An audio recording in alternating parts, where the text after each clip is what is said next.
నమస్తే, నేను doctor పద్మజాలేల్లా, consultant gynaecologist, విధాత hospital, Vijayawada. ఈరోజు మనం ట్యూబల్ రీకెనలైజేషన్ అనే సర్జరీ గురించి తెలుసుకుందాం.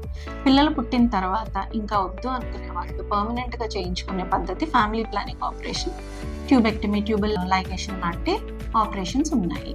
సో ఇవి కొన్ని అన్ఫార్చునేట్ కండిషన్స్ లైక్ బేబీస్ ఏమైనా డెత్ అయినా, లేకపోతే యాక్సిడెంట్స్ అయి బెడ్ రిడన్ అయినా, ఎనామలస్ బేబీస్ ఏమన్నా ఉన్న, ఫస్ట్ చైల్డ్తో సర్జరీ చేసుకున్న వాళ్ళు, మళ్ళీ కావాలి అనుకున్న, సెకండ్ మ్యారేజెస్, ఇట్లాంటి కొన్ని కండిషన్స్లో వాళ్ళు ట్యూబెక్టమీ తర్వాత మళ్ళీ క్లోజ్ చేసిన ట్యూబ్స్ని ఓపెన్ చేసి మళ్ళీ కెనాల్ లాగా మళ్ళీ రీకన్స్ట్రక్ట్ చేస్తాము. దాన్నే ట్యూబల్ రీకెనలైజేషన్ అంటాము.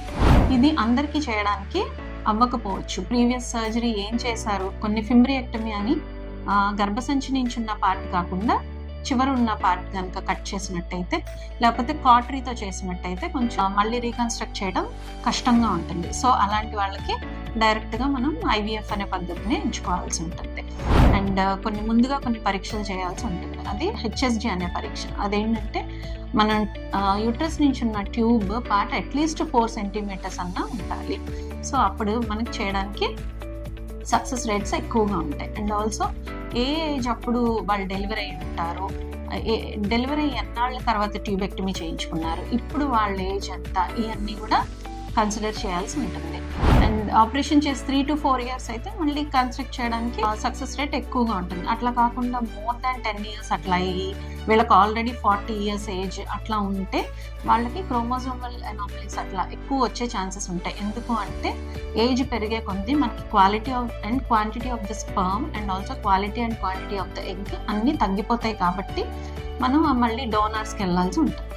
సో ఈ క్రైటీరియా అన్నీ ఫుల్ఫిల్ అయ్యి మనం సర్జరీ చేసినా, సీలియా అని చాలా మైక్రో స్ట్రక్చర్స్ ఉంటాయి లోపల. ట్యూబ్ అనేది చాలా సన్నగా ఉంటే పార్ట్ కాబట్టి దాని మీద రిపీటెడ్ సర్జరీస్, ట్యూబెక్టమీ అవ్వటము, మళ్ళీ ఓపెన్ చేయటం, ఇట్లాంటివన్నీ జరిగినప్పుడు ఆ సీలియా అనే స్ట్రక్చర్స్ డ్యామేజ్ అయ్యి మీరు ఎంత మంచిగా సర్జరీ చేసినా కూడా ఆ స్పర్మ్ ఎగ్ కలిసి ఫర్టిలైజేషన్ జరిగినా కూడా అది మళ్ళీ వచ్చి గర్భసంచిలో అతుక్కోవడం ప్రాబ్లం అవ్వచ్చు. ఆ ట్యూబ్లోనే ఆ బేబీ డెవలప్ అయ్యి అక్కడ అంత స్పేస్ ఉండదు కాబట్టి రప్చర్ అవుతుంది. దాన్ని tubal pregnancy or ectopic pregnancy అంటాము.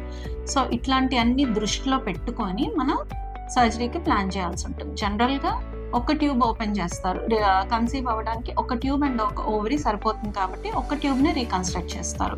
కానీ మన ఈ విధాత హాస్పిటల్లో లాప్రోస్కోపిక్ పద్ధతి ద్వారా 2 ట్యూబ్స్ ఓపెన్ చేసి రీకెనలైజ్ చేస్తాం కాబట్టి కంపారిటివ్గా సక్సెస్ రేట్ ఎక్కువగా ఉంటుంది. సో ఇవన్నీ తెలుసుకొని మంచి నిర్ణయం తీసుకుంటారని ఆశిస్తూ థ్యాంక్ యూ.